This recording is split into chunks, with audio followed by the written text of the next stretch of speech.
Hello everyone. Welcome back to Mindset. I'm your host, Craig Beckton Jr., and this is the show where we bring on our Act Loud Award winners. Today's show is featuring the one and only Dr. J. This episode is a very long episode, so we decided to split it up into 2 episodes. And if you like, please tune back in to next Friday where we will be dropping episode 2 to get a better understanding, more understanding of Dr. J and who she is and all of her great work. Thank you. Such a beautiful feeling to know your dreams will always be worth it. Such a beautiful feeling to know your dreams will always be worth it. $1 million dreams in the urn, so I ride or I live and learn. Get the blessings now, money earned. Don't do the usher, don't let it burn. Pointing pistol, snatching Jimmy Choo. Running streets, dodging GSU. Mama and granny been praying too.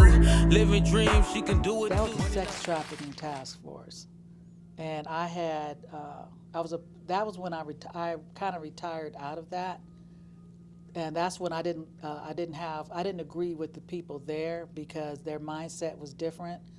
I have a law enforcement mindset. I have a gangster mindset. Let's go in and get them.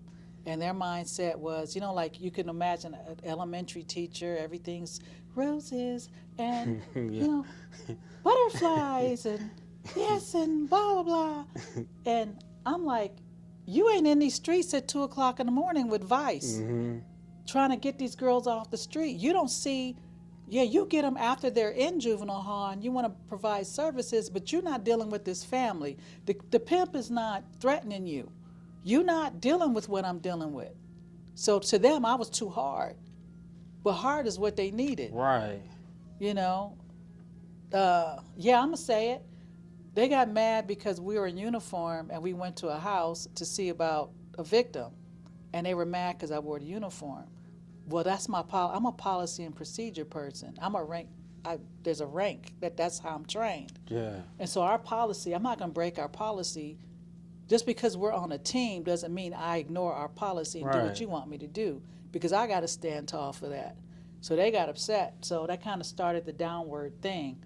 So my department said, shout out to Ray Tallarico and Annie Beers, always. That was what you guys call a sergeant and a corporal, and they had my back. And so it was, okay, since that ain't working out, we're going to let you keep this area. I had a team in my unit that when I needed to go transport a victim to court to testify against the pimp, I had 5 people on my team. We go. Let's gear up. Let's get them.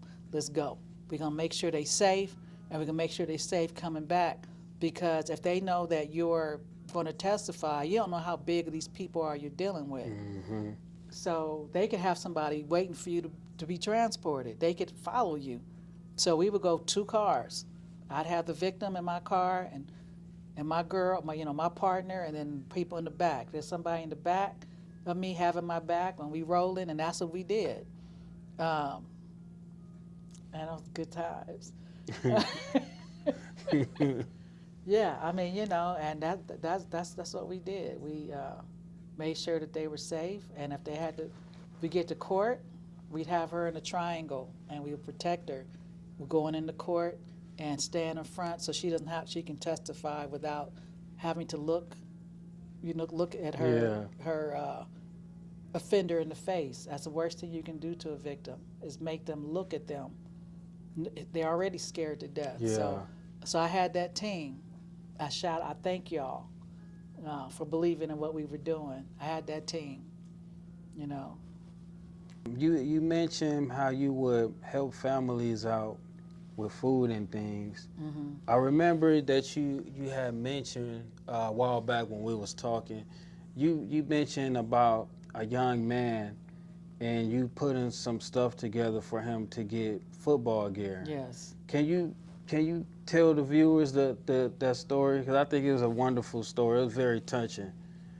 So I can't, I'm trying to protect their anonymity, but there was a young man who had some problems at home, and he was a football player, and he didn't talk much, and I was really frustrated because he didn't talk much, but I had an idea of what his life was like, but not really because he didn't talk much.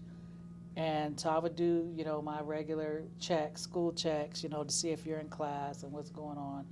And he was a hell of a football player, but he didn't have money for gear. I talked to his coach, and he didn't have money for gear. He didn't have the things that he needed.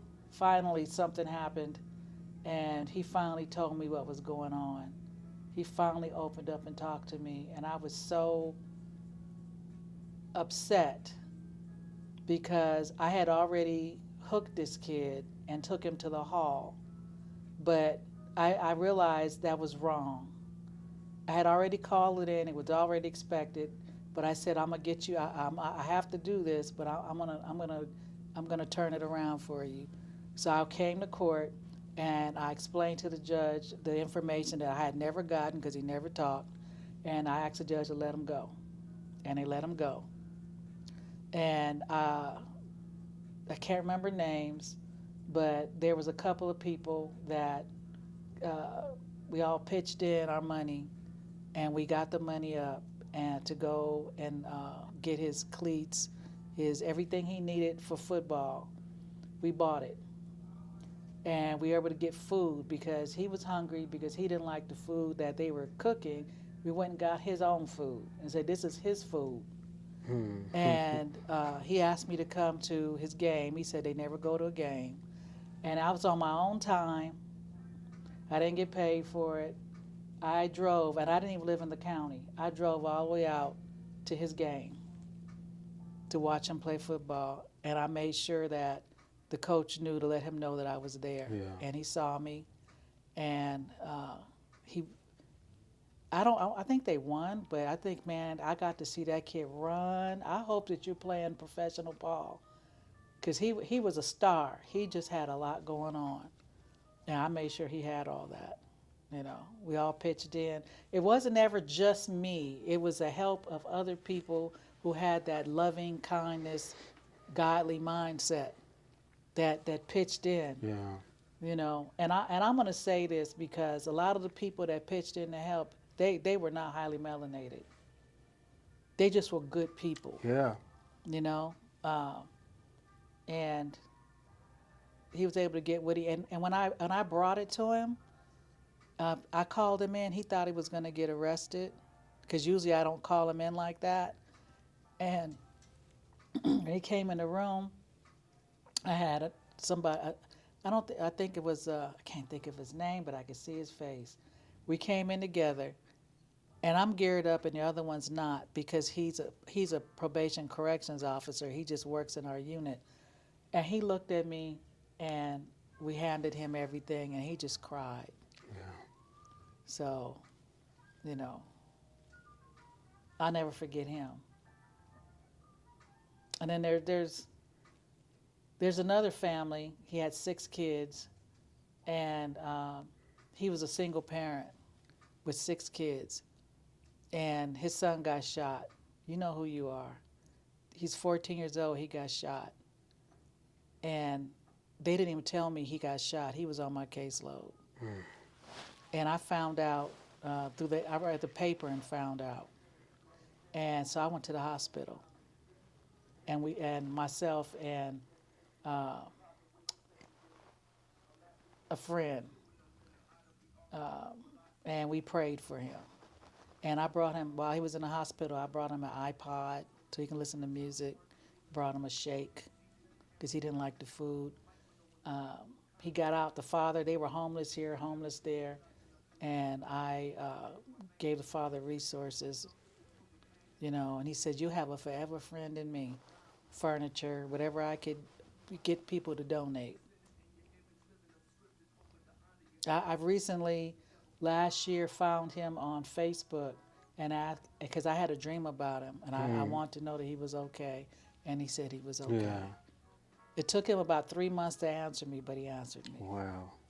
Yeah. He was like, oh, wow, I can't believe it. Thank you so much. That's very touching. I asked you to share because when you shared that with me, it it made me feel like I was that kid because I was that kid growing up. Not the football thing, but just in need of somebody in the community that I can just open up to, that would just listen to me and see what's going on and see what is something possibly that could be done.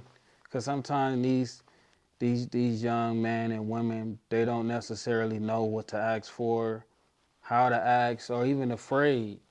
But someone that cares, that can take time out with them to kind of see what's going on, make a big difference, will make a big difference in their life.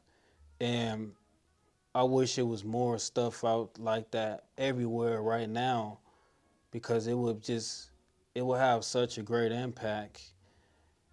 And those young adults would be able to help someone else when they get of age, because they understand they come from that. Mm-hmm. I think that was very important, the work that you and everyone else was doing, and that you guys actually really cared. Because when people do things nowadays, everything it got to be on camera. Mm-hmm. And instead of what's going on behind the scenes, and everybody want to be seen for what they can do for someone, instead of just letting it be between you, that individual, and God. Yeah, I don't understand everything. Even if you give somebody homeless some food, you got to film it. Yeah. We didn't, yeah, we had cell phones and cell phones had cameras, but we were doing our job. It's God's work. Mm-hmm. You know, there's a difference, community corrections and law enforcement, two different beasts. We might have a gun on our hip, but for us, if we have to lock you up, we failed. Police, they're supposed to lock you up. That's what they're there for. But if we lock you up, we failed because we're about rehabilitation. And I'm very grateful. I don't know, for the county I worked for, because I don't know what other counties are like, and I have trained other counties through UC Davis, and we didn't always have a gun on our head. We were really social workers that would go out. We just had powers of arrest. That's how we start. That's what we really were. But it ended up that we evolved into bulletproof vests, guns, tasers, all that. And when we became that, the mindset shifted. But at the same time, you're trying to hold on to that original mindset and the original reason why you're there. And I just never, I never was worried about running into somebody on my off time, because if you're going to do something to me, I just felt like God always had my back. Yeah. So I'm not worried about you, because I know I was kind to you, and I know I was respectful to you, and I know that I helped you. And if you want to take me out, and I know I've been nothing but fair to you, and that's how I got to go. That's how I got to go. Mm-hmm. And to God be the glory. But I did run into people, and they would be like, "Do you remember me? No, you helped me get a job. Hey, this is my wife. I'm doing well now." That's what I would get, And there was a young man. He was supposed to go to DJJ, which is prison for teenagers. He did a very bad thing, and his mother became gravely ill, and she wasn't going to make it. And I asked permission to take him out of the juvenile hall. If you're watching this, I hope you're doing well. I did not send him to DJJ. I did get him out of juvenile hall, get him to the hospital to say goodbye to his mother. And I made sure that there wasn't a bunch of officers in the room. I just wanted it to be me and another officer that looked like him, because this is a time for compassion. This isn't a time for muscle. And she did pass, and I did run into his family not long after that. And my partner was like, "Oh my God, they know you." And they was like, "We just want to say thank you. Thank you." And they wanted him to be able to go to the funeral. And I couldn't do that. I could only do that one time. But it was under heavy guard, Yeah. very heavy guard. And shout out to those that were a part of that. But I don't think I could have done half of what I did without the heart and the dedication of my colleagues. We were different beasts, just the kind of beast you wanted. It wasn't about race or nothing. We just all were like a family. We had the right heart. Did we have some beasts, real other kind of beasts? Yeah, we had them. But I don't fear nothing but God. So that's just my experience. And the other things that I did it because I felt like it, because I wanted to. And if you didn't like it, it's too late. You can't do nothing now.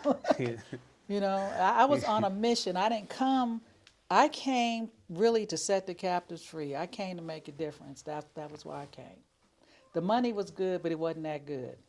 I had a purpose. I was Big Mama. That's what they called me, Big Mama. Wow.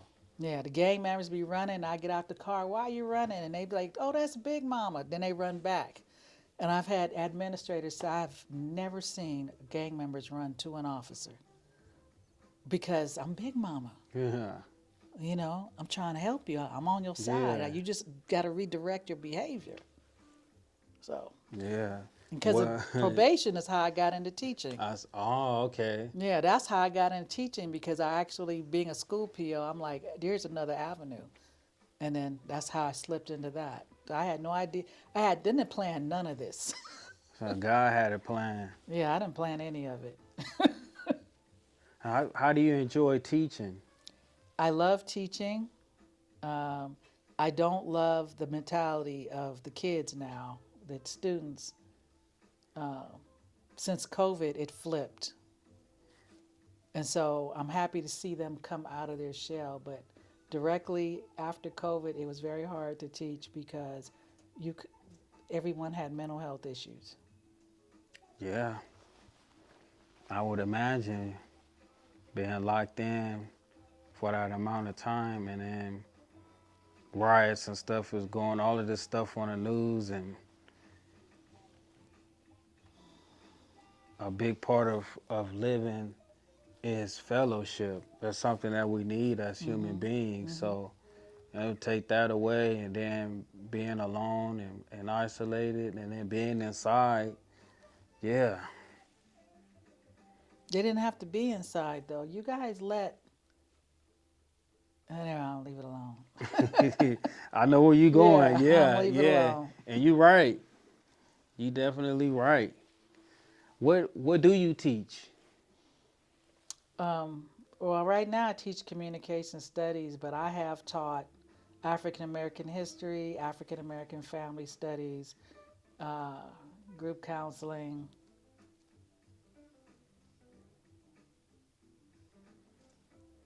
Cultural studies. That's pretty much it. You forgot one though. You also teach Marriage and family therapy. What? that.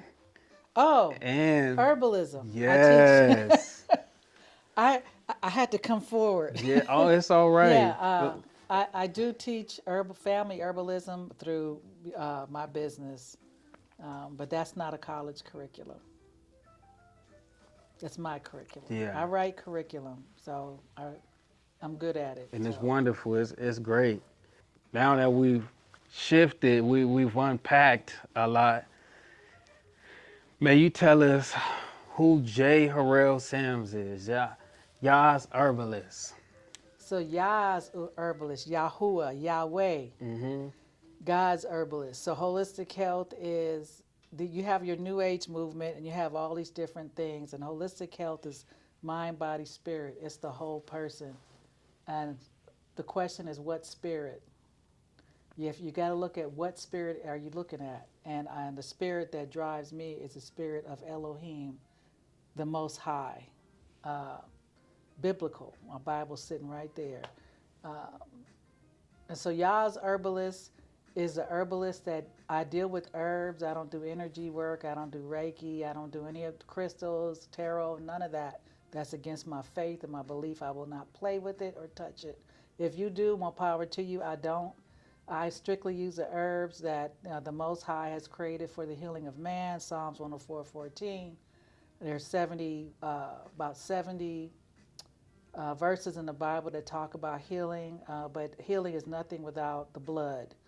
And so, Yah's herbalist, I help balance the body. I listen to what you have to say.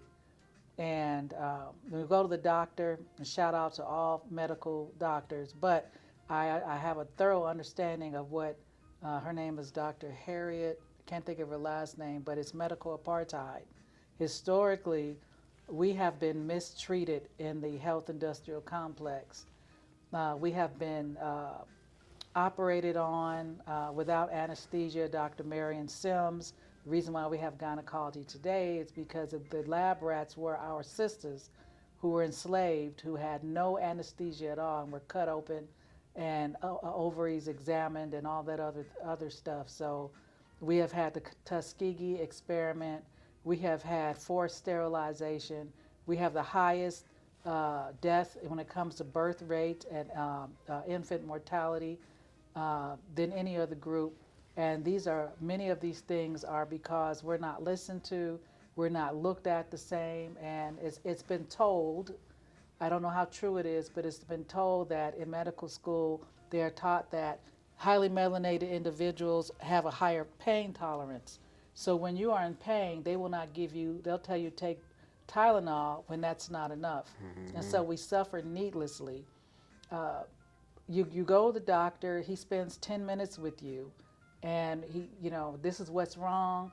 He gives you something for what's wrong. There's 10 minutes. You can give us make an appointment in 2 weeks or 3 weeks. They don't know you. They don't know what you do. They don't know your lifestyle. They don't know anything about you. They know what's written on there, but it's more than just what runs in your family or whatever was on the paper. Who are you? How did you get here? How do you sleep? How do you defecate? What does that look like? What do you eat every day? Mm-hmm. What kind of stressors do you have? How much water do you drink? Does your body feel hot all the time or cold? What's your favorite room temperature? There's all these things are a part of who you are. And when we look at all these different things, you can really pinpoint, hey, we're looking over here, but the body has all these systems. And you may deal with this one system, but if that system's not out of balance, then what about those systems around it? Mm-hmm. So what I do is I spend time talking to you, finding out what are you really concerned about, and just looking at you as a whole person. And then I cannot diagnose you. I do not treat. I do not cure. I do not. I don't prescribe. I don't do any of those. All I do is listen to you and partner with you and suggest some of God's herbs that may help you with this situation. And I'd love to partner with your doctor. A lot of doctors don't want to hear nothing that we have to say. They don't want to talk to you. But if you have an integrative physician, those are the ones that will talk to an herbalist because they understand the power of herbs. You have traditional Chinese medicine, they have a different thing. You have Ayurvedic, they have a different thing. There's Western, then there's indigenous. So it's a huge microcosm of different ways to approach. My approach is biblical. And I've had pretty good success with it. With if you do your part, Yeah. I can help you. But if you just come here and then go home and eat a steak, potatoes, and a sweet potato pie, then it's not. Yeah. And then you're gonna chase it down with a couple of margs, or or some green apple martinis. Then you just wasted your money and your time. So it's like health coaching. This is what you said you want. This is what you're going to do, and I need to make sure that you're doing it. I can't make you do it. Right. But if you follow what we work together. It's not me giving you anything. It's us coming up with a strategy for you, and you're part of that strategy. Wow. I hope y'all listening. I like to share something with you. I like there's this great artist named Big Sean, and he has this song. Let me pull it up. And I thought when I heard this song and I heard these bars that he said, I instantly thought about you. Let me find it here. So I believe the song is called Lucky Me. But he says, I was diagnosed with a heart disease at 19. Could barely stand on my feet. Doctor said they had to cut it open, put a pacemaker on it to put it back on beat. Till my mama took me to holistic doctors and they prescribed me magnesium for 2 weeks. Went back to the regular doctors and they said, damn, looks like we don't need to proceed. That's how I know that Western medicine is weak. But I believe he said that's how I know we believe Western medicine ain't shit. But hearing that, what does that mean to you? Especially in this day and age, I think Big Sean, I'm about 30, 34. I think he may be 2 years older than me, but he's still, in his early 30s. He's young. Mm-hmm. So to hear an artist open up and be vulnerable and let his audience in about where he was at 19, I'm pretty sure that's young. Yeah, it is young. That's very young. Very young. I don't know no 19. I mean, at 19, I didn't. That wasn't even to be even thought of. But that at 19, his mom knew holistic and magnesium. Like, here I am. I didn't know anything about what you do or anything about about holistic medicine, period, until like a year ago. Mm. But here he is at 19. Mama knew what to do, and now he's sharing, and he's enlightened us. When we first came in, I had that box and I was pulling out all that product. Mm-hmm. Well, 4 of those were magnesium. Wow. Yeah, 4 of them were magnesium. I was out of that. I've known about it for years, but I just never thought I would be here. And it's easy. I mean, think about it. There's no cure. And I mean, if everybody is healed and everybody's well, where do they make their money? Yeah, exactly. So the money is not in the cure. The money's in the illness. Mm-hmm. I've had people that were supposed to have, I'm not Dr. Sebi. I'm nowhere close. I'm nothing compared to Dr. Sebi, Dr. Laila Africa, some of the people that I've mentioned in the training program. I'm nowhere close. Nowhere close. And I actually don't want to ever even be that big, but I don't have that kind of vast knowledge. They've been doing this for umpteen years, and that's all they do. That's not all I do. But I've had people tell me, I'm supposed to have this surgery, or they're supposed to do that, and then they work with me for a few weeks, and then they go back and they say, whatever you're doing, keep doing it. So every time somebody tells me how it turned around, especially if it turns around fast, I'm in awe. Right. Because I didn't expect it to turn around that fast. I don't know. Everybody is different. And that's the thing about conventional medicine. You have this, take this. But everybody is different. Yeah. And that's what they don't understand. My body's not like your body. You may need magnesium. We may have the same problem. Magnesium may work for you. Something else may work for me. And magnesium may make me sick. I mean, everybody's different. So you got to figure out what works. I mean, you may come to me and I suggest something to you and you say, hey, this isn't working. Or, you know what, this is contraindicating with something that I didn't tell you about, or whatever it is. Okay, we'll try. We don't know what's going to work till you try it. Yeah. And that's why you have to pay attention. Your body will tell you something is wrong. And I'm not a medical doctor. I'm a Ph.D. Let's get this straight. I am not a medical doctor.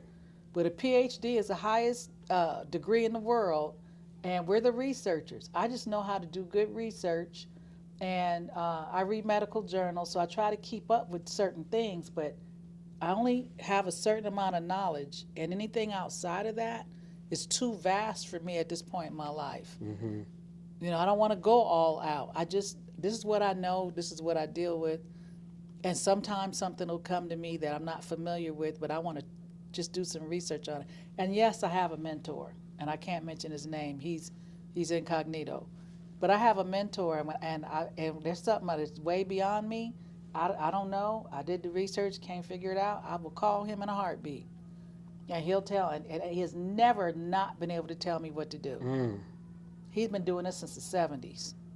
Wow, that's a long. He has never, I've never called him and came Long back with no time. answer. Never. You know who you are. Give thanks. So he's a big part of why I am, why I have the knowledge I have, because the things that he taught me, I can't even find in a book. It's not even in a book. So I call it that indigenous, highly melanated indigenous wisdom. Right. Because it's not in a book. It's not even indigenous. It's highly melanated. It's slave stuff. Yeah. You know, that he's taught me. Stuff that they did way, way back then, you know. Because you got to remember, allopathic medicine didn't become a thing until like the 1900s. Before that, everything was herbs. With you being herbalist, that's correct. Mm-hmm. You are also a birth doula, Mm-hmm. and you even assisted with the birth of my daughter, and it was you being there it meant everything to us. Just your presence from when you got there on site, everything felt at ease because it was just a lot of tension at the hospital with the way that they wanted to do things versus the way that my fiance and us collaborated with having a birthing plan. Can you explain how important a birth plan is? Because there's a lot of things that we just go and we do what they say, Mm-hmm. and you know we think that that's correct, but it's us having a plan. It was everything.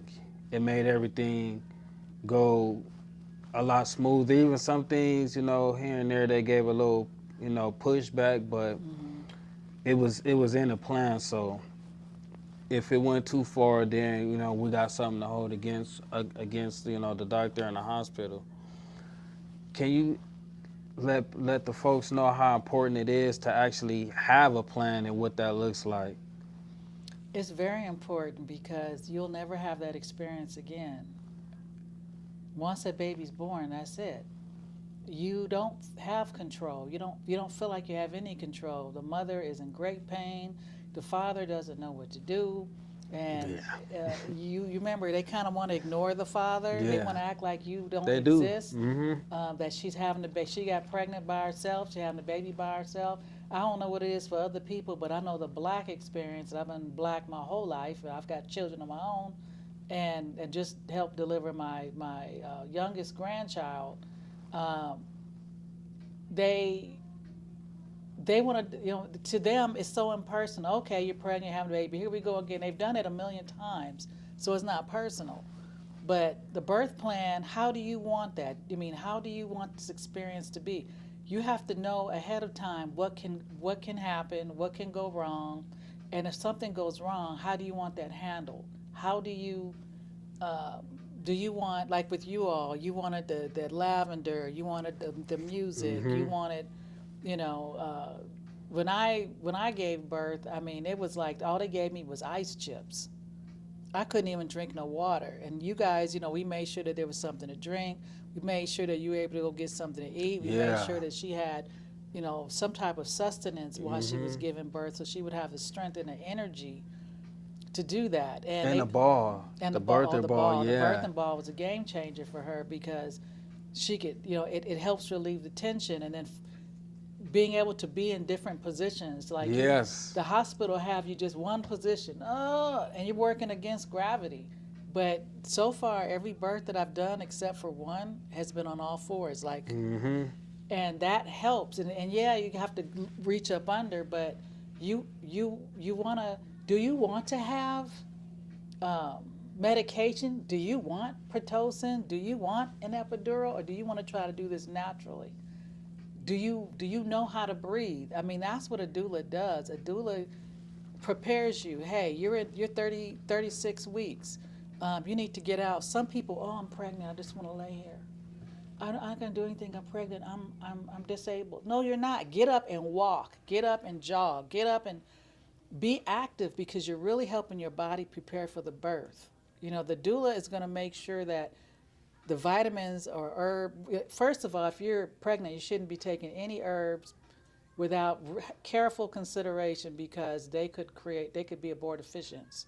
They could do more harm than good. So you want to make sure that if somebody's giving you these are good for you pregnant, what's in it?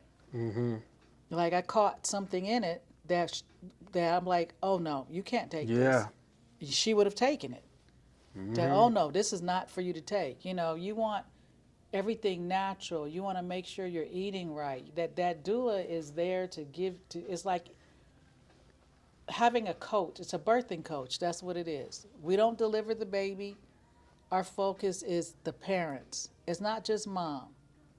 If dad is there, this is your birth too. That's why the gearing up, putting on the gloves and everything, you're a part of that. And it needs to be normalized that the father helped put the baby in there, let the father help get the baby out. And she helped me with that. She was like, come over here, son, put this stuff on. My mind was somewhere else, with just trying to make sure that she was all right. And put this on, I'm gearing up, putting everything on. I'm like, oh, I'm getting ready to assist with delivering the baby. You weren't ready for that. No, I wasn't. No, my mind was just making sure that she was comfortable, and that didn't even come to mind until you had put it right, like planted that, and I'm just like, all right, let's go. Putting the stuff on, and then I'm like this, and I'm like, well, what do I do now? And I got a picture of you like that. And another thing is, you're so busy having a birth, you don't have anything to prove that this birth happened other than the baby. So I'm click, click, click, click. So you have pictures, of that time, and you even help. Oh, like, come on, help massage. He was a part of the prep, not just the birth, but the prep. She needed a massage. He's massaging. Got the oil. It's but if things go wrong, and if they say, oh, you got to have a C-section, you're in so much pain as a woman, you're not paying attention, but the doula is. Why is she doing a C-section? And a doula has some type of knowledge of, understands some of the verbiage. Okay, I don't know. Well, she wants me to be in the room, or she wants a father in the room, but we can't do that. Well, if it's not against hospital policy, why can't she have what she asked for? It's in writing. Yeah. And that's why I make sure that I go, as soon as I arrive, here's the birthing plan. Well, tell me what cannot be done. This is what we want done. If there's something you say we cannot do, like a lotus birth. Somebody said, well, we can't do a lotus birth. Why not? Oh, because that's where you let the baby, keep the placenta on the baby, and the baby stays for a much longer time. They say we don't do that. Remember, you took your placenta home.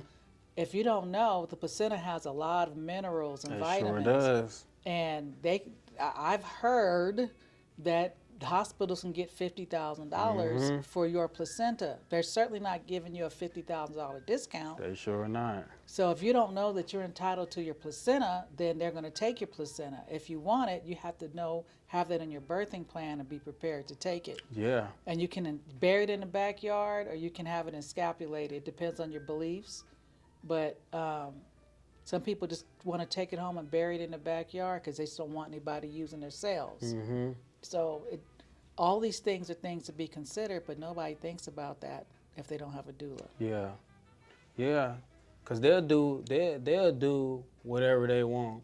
And if you don't know, then, you know, we just think that we just go along with what's going on. And then, again, like you mentioned, the woman is in pain, and dad, he's just trying to figure out what to do because he ain't never experienced this part of his woman making noises and stuff he ain't never heard before. That things just go on. People and this people coming in and out. You don't know. Sometimes you don't know who's who unless they present themselves, and sometimes they don't. They just pop up. Hey, say some stuff here. Sign this. Do that. And you don't even know what you're signing. Sure don't. Do not know. And it's just things just, I mean, these people move fast because they want to deliver this baby, you know, get you stitched up or whatever your situation is, and get you out of there to get everything prepped for the next person. It just, it's like it's this. rolling, yeah. And then, you know, you may not want your child to have certain vaccines. You have rights. And if you don't know your rights, you don't, you know, basically they don't got the, you know, they can do what they want. But if you have rights and you let them know you have rights and it's in writing that you know you have rights, then they're okay, well, we don't like it, but you know you have rights. We got to abide by that. Yeah. We still have a constitution. You know, we still have articles, you know, Bill of Rights. We still have that. So if it's not a policy of the hospital, then you're entitled to your opinion, and they shouldn't be calling CPS on you because it's your child. Yeah. And if you don't want certain things, it doesn't mean maybe you'll want it later, you know, but it's hard to trust the hospitals. It is. For us. Yeah. Because they can and will do whatever they want. They have their own program and things in place, and the less you know, the more it's easier for them to just do what they're going to do. Because we're not educated. It would be nice to have something out here, you know, for black men and women, especially particularly black women, to understand, hey, these is your rights. You know, if you do get pregnant, this, that, and the third. Because I remember reading that it was a point in time that when women would give birth, they were going in and sterilizing them. So that, you know, they couldn't have kids, but you know, you don't know that they just did this to you. And you find out later and you just like, well, what's going on? You don't know what's going on. You don't know what happened. Yeah, and I think that's still going on now. Yeah, I think North Carolina or South Carolina, they had sterilized thousands of black women. And they've done other women like that too, but you know, it's just really important that you understand what your rights are, and also they've lied. Remember, it was asked for a midwife program, and the doctor said that we don't have a midwife program. But then she was in line to pay her bill, and there was a white woman in front that asked about what day are the midwives here. And she said, oh, they come on Tuesdays and Thursdays. And so afterwards, when the white woman left, she went up and said, do you have a midwife program? She said, yes. So the doctor lied and told her there was no midwife, that she had to use a resident. She didn't want a resident because residents are learning. She don't want to be experimented on. Can you explain? Because I didn't even know what a resident was. Those are doctors in training. So if you don't mind a doctor in training, that's fine. But some of us don't want somebody who's not experienced enough and something goes wrong. And they you know, I remember when my son was in the hospital and the residents kept coming in there. He said they kept asking them the same questions over and over. and oh, we're gonna have to do surgery, and like he's already had a surgery. Did you not know that? Mm. And they kept coming in. Well, we're gonna have to do this. We're gonna have to do this, and he's in pain. They're not giving him nothing for the pain. He's in great pain, and they just want to come in and poke and prod. I finally said, you know what? F this. Check yourself out. Well, he's very sick. He's getting checked out. Let's check him out. Checked him out, took him home, did my thing. He ain't been back in the hospital since. He didn't have to have no surgery. He didn't have to have nothing removed.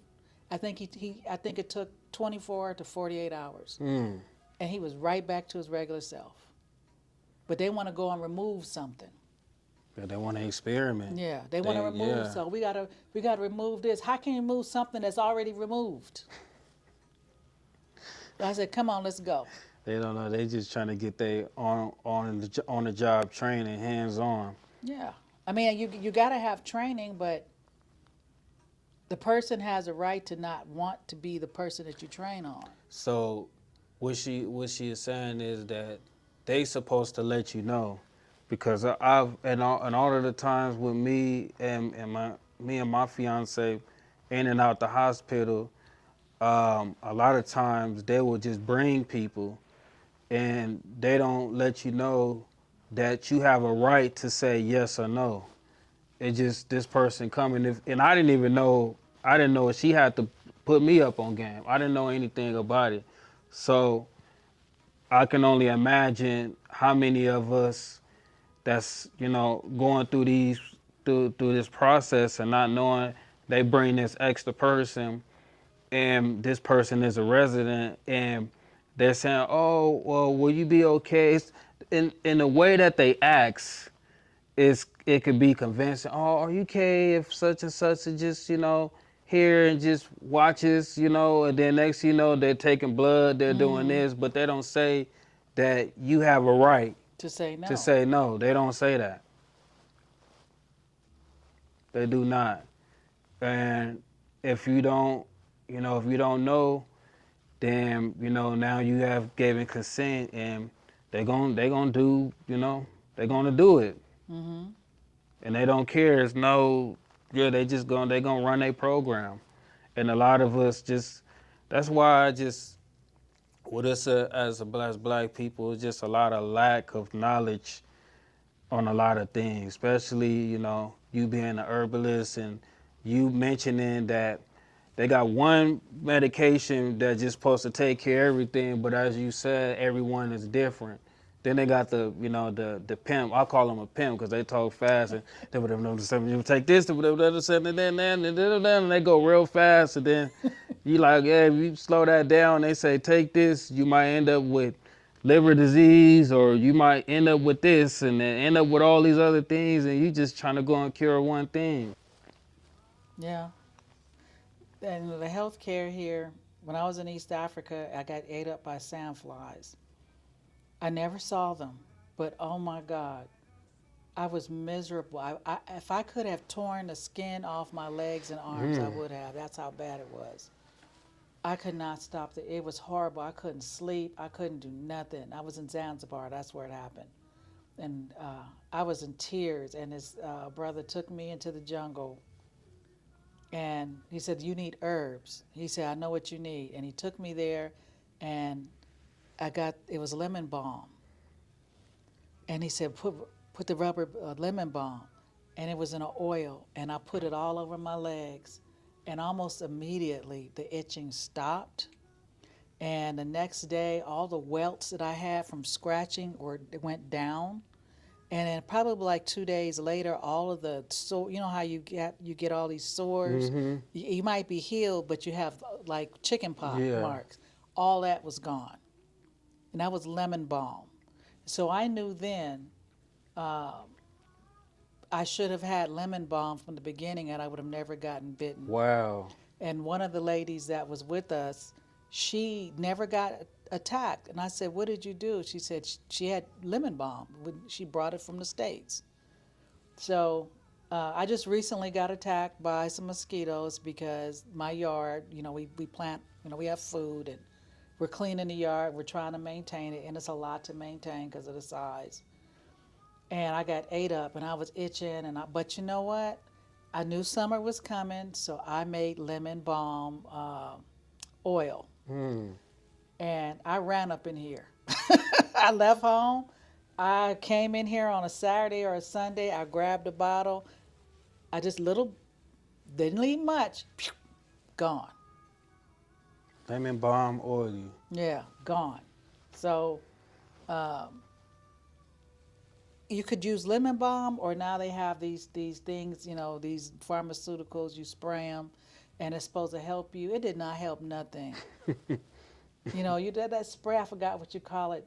Off. It's supposed to get the mosquitoes off of you. It did not do nothing. They looked at that, laughed, said that's speech gobbler. Right. So the pharmaceuticals, they may be good, but the root of every pharmaceutical is the herb. It just take all these other things that aren't natural to enhance it, to make it stronger, and all these other things that don't belong in your body hurt another part of your body. You see on the commercial, oh, this will do this for you. Also causes suicidal ideation, blah, blah, blah, blah, The blah, pimp. blah, blah, Yeah. blah, blah, blah. At the bottom. And we're not looking at the bottom, but they're saying real fast. We're looking at, we need to take this and our problems are over. Yeah. But now you have your kidney shot, your liver shot, your colon, your spleen. So it's a lot of people. I read that 80% of people are now considering some form of holistic intervention, and there is no licensing in this country. I'm not going to tell you that that's probably not going to come. I'm pretty sure at some point it will. In the UK, you have to have a license to be a practicing herbalist. Not here. It's protected by the First Amendment, but I would not doubt if the licensing starts. And if they do or they don't, it doesn't matter. You have a right to protect your own family. Right. And some things you may be able to handle if you at least know something about the herbs. But you're gonna always need a medical doctor. You're gonna always need that full physical. You're gonna always do not substitute. You need that physical every year. You need to know. You need your blood work. You need that doctor's diagnosis, because no herbalist can diagnose you. The doctor has to diagnose you. Whatever and sometimes they're wrong. But let them diagnose you, because after you get that diagnosis, then you can come to an herbalist and say, how do I help support myself through this while I take the pharmaceuticals, or I don't want to take the pharmaceuticals. It's their decision, not ours. It's their decision. Yes. Yeah. So we're getting ready to wrap up. Am I missing anything? Have I missed anything? Because it was a lot to unpack. So I just want to make sure that I covered everything, and that I don't think you missed that anything. the people, get to know you overall. So they get a great understanding of who you are, not just as Yah's herbalist, but who you are as Dr. J, as a child of God here doing God work. And very much about the family. Yeah. I am a strong advocate of the family. Strong advocate, and women stop. That's a whole nother interview. But brothers and sisters, we need each other. We need to stop fighting each other. We need to stop putting each other down. We need to come together, or we will cease to exist. Let's raise our children together. Let's pick better partners. Let's be more cognizant of who we choose to be in our life. And in order to do that, we have to be more cognizant of who we are. And if you don't know who you are, don't get involved with anybody until you figure that out. Yeah. That's all. That's me. Well, thank you, Dr. J. We definitely appreciate you. We appreciate you donating your time.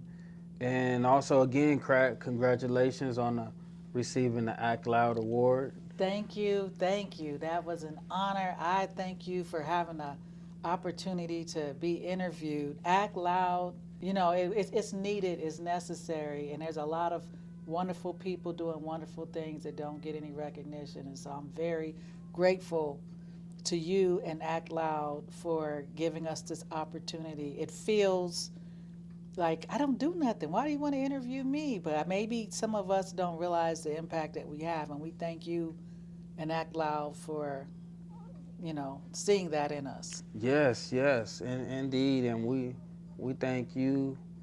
We thank all of you, and we thank God that you guys are here and have done the work and still doing the work, because we can learn from you guys. So it's, and the time that we spent here today, there's a lot of inspiration, there's a lot of wisdom, uh, and just a lot of great jewels and tools that can be extracted from, from this interview, from this conversation, and be put into play. Somebody may be inspired to take what you have done and say, you know what, I had that idea of creating something like that or doing this type of work. Let me reach out to you, because for me the idea is that celebrities and entertainers are put in front of us. To me, you guys are our heroes, our everyday heroes in our community that we can reach out to and ask questions about, or get some knowledge on what's going on. Guys, reach out to Dr. J, take that class. That class is so amazing. I've learned so much. I'm still learning. I'm at the point to where I'm getting ready to make my own tincture. I had a choice of the tea or the tincture, and I wanted to do what was going to be challenging. So I'm at the point. I got my herbs. I'm just waiting to get the rest of the stuff so I can make my own tincture. And it just feel I feel that I wish that I knew about this earlier, before my mom passed away, but that's okay. It's something that I can learn, that not only I can benefit from, but family could benefit from, and some as well as some friends. So yeah, can you let everybody know where they can reach you at? You can go to my website at www.jharrell-sims.com. If you're interested in the Family Herbalist program, go to the website. You'll see a little box that says Family Herbalist. Click on there. It'll give you the information about it. You can go on and contact me. You pay for your tuition, and it's an 8-week program, online, completely online. And you're able to reach me and ask me questions if you get stuck on something. Or you can email at www.jharrell-sims.com, or the email is jharrell-sims.com, or drjholistic@gmail.com. Or you can call 909-681-0025. Leave your name, your phone number, how we can help you, and you will get a return call back. Thank you. Also, the class is self-paced, so it's not something it's not like being in a college course. It's at your own time, so you don't have to worry about having to rush through it, or if something comes up. It's self-paced, and it's well worth it. Thank you. Yes, it is. Thank you. So, again, thank you for being here today with us, Dr. J. I'm your host, Craig Beckton, with Mindset, the show where we bring our Act Loud award winners and we get a chance to meet them and have a better understanding on why they received the award and who they are. Thank you. Thank you. All righty. Shalom. Yes.